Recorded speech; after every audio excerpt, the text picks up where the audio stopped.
Ngayon naman guys, luto tayo ng sutanghon soup. Gigisa po natin yung manok na hinimay sa mantika, sibuyas, bawang. Yan. Tapos, nagpapakulo po ako ng tubig para sa sutanghon. Pag magisa po ito, ilalagay po natin doon sa kumukulong tubig.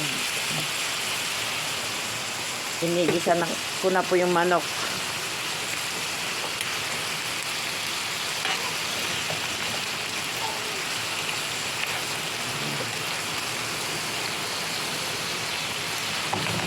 Lagyan na rin po natin ng pamienta.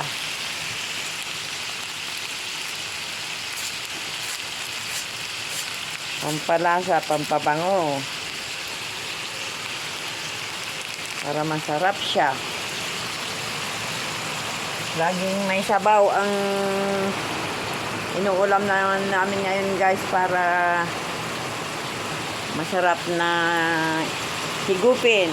Ito na yung kumukulo. Ano ko na lang dito. Tra-transfer ko na lang doon. Lagyan na rin natin siya ng patis, pampalasa.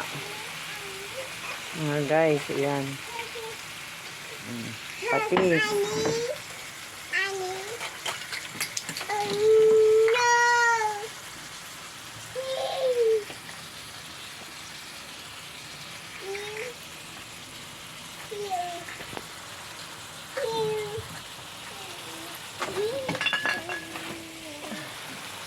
Patis po yun ng bagoong para masarap.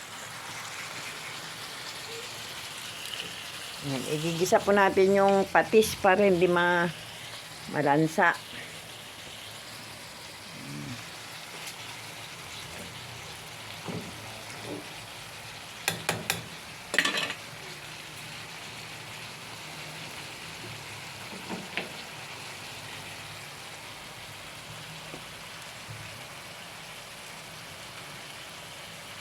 Tayo lang po nating maluto maigi yung manok.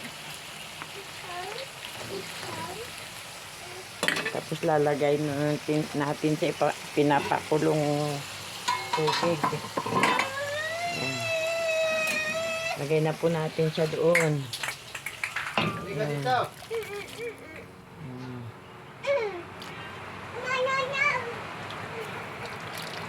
Ayan. Antayin na lang po natin siyang kumulo. Ito po yung vermicelli.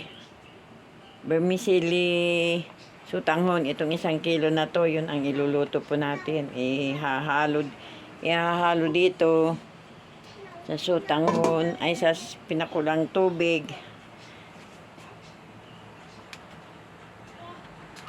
Ayan, 1 kilo po yan sa punong kaldero na yan.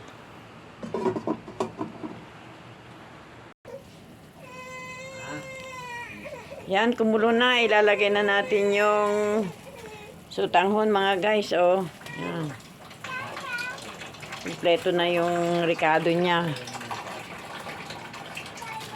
Antayin na lang po natin siyang maluto. Yan. Mamaya, pwede na po. Thank you guys for watching. Please share. God bless you all. Ayan na po siya. Oh.